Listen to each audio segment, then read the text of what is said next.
cô giờ là thả cha cô lô nè đu nà nhớ tao hà rong hà chùa nơ sáng ít cho buổi sáng chỗ chi lúc tê chớm lò bông cứ tên nâng trà tên nọ tê trừ kia tợ lúc tê chớm lò tôi một đầu sao thay tê lại cho cô nè cô gì cô chế nè là một trò cho chỉ lo chín giờ nè lo niệm giờ cho sinh cho rể bây giờ trong luôn trong mong cha lời thiết to hai tia lúc xưa hở nó cho tha hại nhá la tuần thật bên nhau kia trò hậu luôn trong mong cha lại chỉ biết chỉ nhẹ nhá la cho kể chạy chỉ biết nhớ kia tờ hậu lúc rồi mong cha muốn nhau lập hoạt tọ là lúc rồi một ông thia lúc rồi kia một nà nơi chỉ biết thế li kia tờ hậu lúc rồi mong cha muốn rồi là nhau lập hoạt tọ lúc rồi kia một nà bé một nhau sống ít chứ chưa bùa xả chỗ chi lúc cổ ăn liền đồ tan tròn đỡ một trăm tua trâu sống ít chứ chưa bùa xả chỗ chua lúc xưa ở bé một nhau trâu hồ lúc rồi kia một nà hồ thì bé một ở lia ở tê ở nọ ở hồ ý dạng gầu lì giá ta là lợ rồi giờ chỉ mua nhà la rồi bé nhau sư chỉ lúc xưa ở bé nhau trâu hồ của tụi gì lo là một trò áp bê tu nâng trà của lời do này tha hạ ý giải lệ của tụi gì lo đời lời thiết tâu sĩ tua chữ gì cho tha hạ mù rõ kế bồ tị đỡ ở cho kế tua tỏ mong cha tua trò hồ lú rõ mù ông thia rõ kế mà nà hồ giờ thầu tư cho tha hạ nhá là tua chỉ lời nhau bồ tị đỡ bồ tị kế tị tua nhá la chỉ nhá la tua chỉ tàu cho họ biết cho dây ra hậu chỉ biết yên ổn nên chỉ mua nhá la đập bên nhau trong thời cho dây ra đòn tàu lú cần cầu xử lý rồi một ông rồi kia một nà thế là ít lú rõ hòa và lăng sông nào thế chẳng muốn đòn tàu lú rõ nhau chỉ đây chỉ dây ở bên lú rõ kia một nà đời thia chỉ cô cho chỉ lo chín giờ là một đôi cho cái tên là trà mông ổn thật bên nhau cũng dễ ổn rõ ấy lấy giờ cô tu trò lấy giờ này tha hạ giá ta là lời thở là ổn trò nhá lan đời lấy tàu hai tia bây tàu tí thái sẽ đợi chủ tàu muốn rõ chán cho kỳ nó chỉ bu cho tha hạ nhá lan nữa tuân thật bên nhau liền ấy bây ổn nọ ổn hầu bên cậu tư dự nhau tư dự để đi ủa cho pha chỉ pu nhau là tuần hợp bên nhau liền ơ chỉ cho nên đời pe ủa pe cho nên nhau đồ cho cũng dễ ủa giòn đời yếu luật cho đồ xong ít chứ bỏ cho chỗ chua chỉ nhau là nhưng trò sọn đời tua hai tìa nhau là chỉ pu pe mua cho pha muốn nhau đến đây nhau là liền đời nhá la cà phê cà ca muốn nho trộn tàu mong cha muốn đòi cho nhá la nho cũng dễ uống rõ do hai tia bê chỉ mù chỉ lấy tua bê của tụi chị lo ở giờ ít tuổi này tha hạ là một trò áp bê thuộc cái tên nâng trà ở lại giờ này tha hạ tàu hai tia chỉ mù lên á giờ nhá la tua là bên bản thân nhá la chỉ tua để bây giờ chỉ muốn nho rồi cho rõ lo liền để bên nhau chọn tua lúc cậu y lì xong ít cho buổi sao chỗ chua thầu yếu lột can đu cái của thơ chi chỉ nhau là thiết tua bây giờ rê cho rõ bây thế li tàu kia muốn nhau hà rồng hà chua lúc sẽ hở bây muốn nhau rồng hà chua mà giờ lúc này chay ổn tụ khoa ta chỉ bây muốn nhau đến đây cơn cầu lì chỉ chọn tuổi đầu lúc này chen tu na mà chỉ nâng nó giờ nhảy chắp lời lên á thời lúc này chen tu na lo tả do lo nhá la chẳng chậu tua bê tả do lì thia mà bé kia một nhót rồi hà rong hà chua mà là một chế tây nhân tông cho là chế phăng xua em một chế chấm rong trâu là vỏ em là bự còn là chăn đu sư là tây lúc sẽ hở là nào là lo ta ra mà yêu chẳng cho trâu ra chỉ nào là lo chấm rong trâu tàu tàu tây nè rong trâu nà đi để lúc chế phăng xua đấy chỉ đem rong trâu sau chùa cho na thế li làm đâu ta chỉ rong trâu ra lại trâu chỉ tàu ra lại chỉ thế li sợ mà sợ là mua chú tơ trâu tơ em mà lên tê mua không giờ chia khóa mua chọn rong trâu khó rồi còn na cho đi cho đặt cá sầu lại chỉ mà trâu một bự sư là bự ít mi chỉ là na lót thòng hơn này là chỉ đặt cá sấu đây sấu nạt đùa bà sĩ nâng na lúc nâng nhớ đầu hà rong hà chua mà cho nhiều xuyên rồi chắp lời lên đây tê rồi nhớ là tua là bé cá tua nhớ chỉ tàu chỉ biết họ kia một đầu lửa lúa hà là giờ lửa lúa trống một giờ đầu lúa cơ hà là giờ lúa trống tàu mà dân lọ nào lo liền là cơn cầu liền chỉ mà mù mâu dễ tên đồng cho là lúc này chém trong trâu rồi trồng tu là mà họ mù mâu sủa dễ tên nhiều khâu tên giả nhiều cho to tờ cho là trầu là lọ na cơn cầu liền tên nhiều khâu nhiều chua đun đun na chỉ mua trầu là chỉ chia li chỉ tên mò chia li ô lúc này chém trong trâu tàu chỉ là một không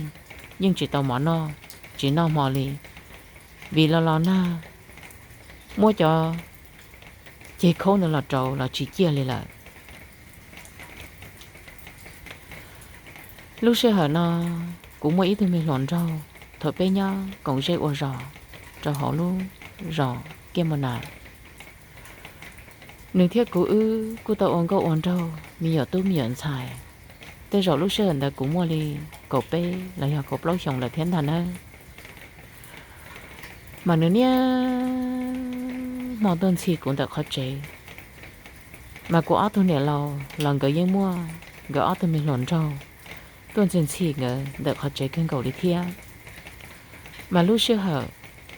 nhớ là chỉ tao tua bê hậu lúc rò kia mà nà mà bê là rồi rể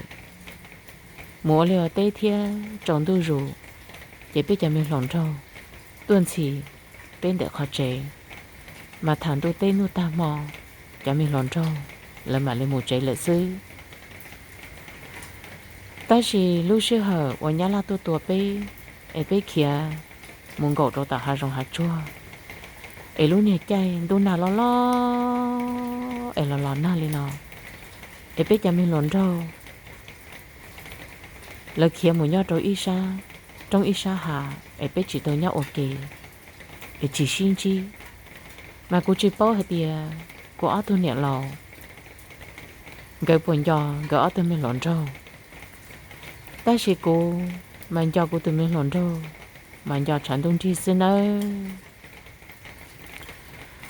cô luôn cho chị hai cô lúc sẽ xả ra tiền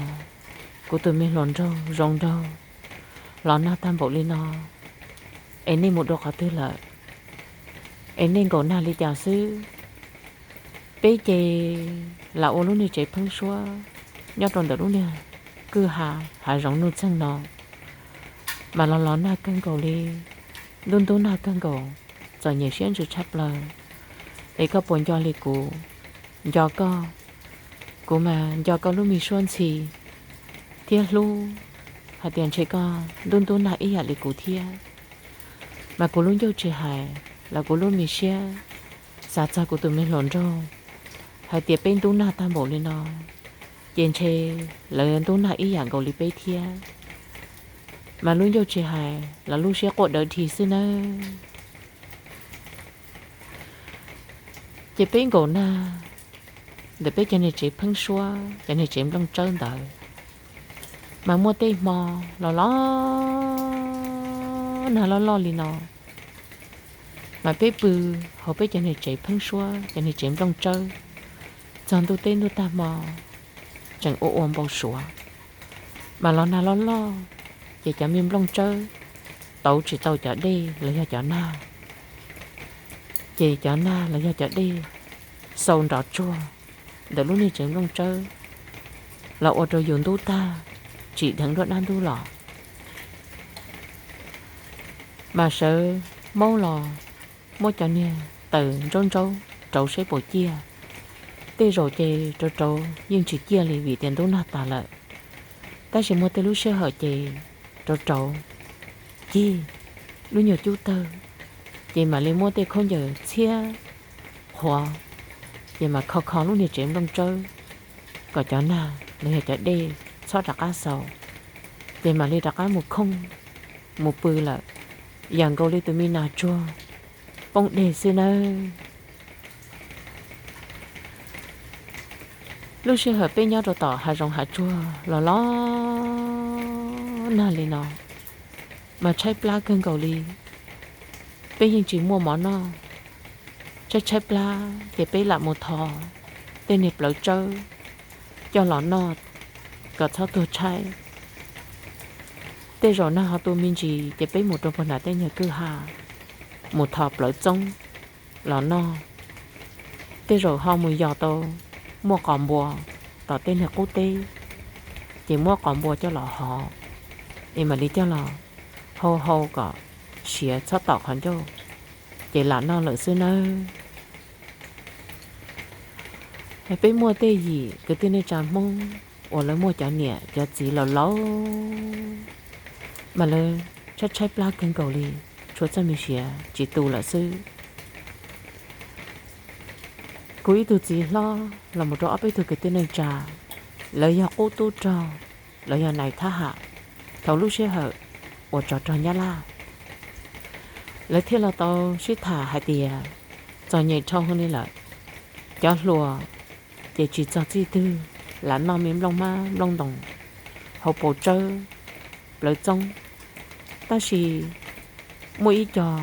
ở lấy mua cho nhảy cho chỉ là lò để nó chỉ tàu tê khổng hà rồng hà chua lông chung lông đồng để lấy số cho mình xé lấy sư chỉ cô cho chỉ lo chỉ giờ rồi tôi cho cái tên này trà lời thiết tàu suy thả hai tia chỉ có nhau chỉ tàu gì tàu hai rồng hai trôi lên lại vì lo na lo thông lên lại chỉ có bé cho ở trong mua cho mình tụi mình nhớ giàu thia ở lại cho mua cho nhẹ cho chỉ là lầu gầu chỉ tàu hai rồng hai trôi lên lại nhá là chẳng tua phở là bé cá ta ra im họ bự ilu hả inu kia một đôi ilu trông giờ cà phê trà ca là một thời nhá la lùa nhá la nhau trò họ bê luôn rõ kia một nào giờ lên tờ bé cho uống một chai mi tươi mi nhỏ giờ thiết cho cái tên trà uống lấy mua cho nhẹ cho gì lò nó chỉ tàu lông mam lông đồng thiết tàu trà ca là một thời nhá la nhau trò hộ bé lưu rõ kia một nào thầu bé trà ca là một sao trò hộ chỉ nhá la yên tua nho kia hộ bé cho dê cho rõ lợ bé trà ca là thời nhá la cũng chỉ tua bé thia bé là nhau bé tên mình cố dê cố rõ cố và cố chế mà là mua bé tên mình ôm lên nhau hộ bé tên cha là tua chị mà li là oa món no chị biết thế li lần ra nhá la nho ta chỉ của tụi chị lo là chế năng là một đôi chả cái tên này chả mong hoặc là nhà cô nào cô chửi lấy tao chế gì xia cậu ta hà rong hà chua tao ý ó liền gì chị lấy thế li cho năng thầu lúc xưa ở tròn tu là một hải trâu bê họ bê lú rõ kia mà nào hai tia lên cầu trên tàu lên là lo nạt thâu lên là chị lấy cho chị chỉ xia là một đồ thay tê giờ giờ lúc trên tu nào nó tụ đây nó khổng lo hàng li lo nhau chỉ tàu tàu hai rong hai chua li lại chị ủa ý xia tí na kia hai rong hai chua là một đồ còn đã đây nó khổng ấy giờ là tụ đây nó khổng là một đồ sát thay tê ấy có bé nhau do hai tia lúc tê lúc chờ chỉ thay dân chỉ tia tù chỉ tiền nên nó chỉ có chỉ xin chữ lệ lại ta chỉ sẽ bổ mỗi lúc tư do hai tia lúc tê chờ tia tù là bên mà đi đã ca là một nhau cũng sẽ uống rõ đùa chỉ của tụi chỉ lo là cho nên là hai linh là đồ bê ta chỉ lấy thế li cho cái tên là chả mong và cho chỉ nên lấy giờ này thá hạ ý giải đi của tụi chỉ lo đó lấy thế li tàu kia lò cá tờ hà rong hà chua lúc xưa hở lò na sống bò rong ý giải đi ta xì nó là một đồ sát thái tế lợn nâng chị bi rồi nhá là nho yếu là tôi ý sống mà khó khó xia chập lần đến cho cứ ti nâng trà cho chỉ nó chín giờ hoặc là tàu khía tờ là một đồ sát thái tế biết thêm mua áp bê gì cứ ti sợ được theo tàu xích thả hai tia không xia thòng lên lại nhó chỉ tàu lên lại chị bê LLK là một đồ sát thái tế biết thế là ba tuổi chú giật giàu để biết thế đà rồi nhá la hai tia bây giờ một bự tạo tê ở liệu ở tây sư chị biết thế là ship tặng chả cứ tên nên chả mong ở nhau ok rồi họ lúc rồi kia mà nào thêm một đôi tỏ tê chị biết thế là sợ kỳ lò hai rồng hai chua là một là tụi đây nó khổng chị thêm mà đi là một đôi sát thái tê lại thiên ơi thở bé là một giờ sợ được theo tàu là một nhá cũng dễ ở rõ ok rồi họ lúc xuân vi này bé theo lần đó bé lo lời sĩ thả hai tia ô li nê thầu lúc sĩ hở nê lò hà rong hà chua ê lo nàn thở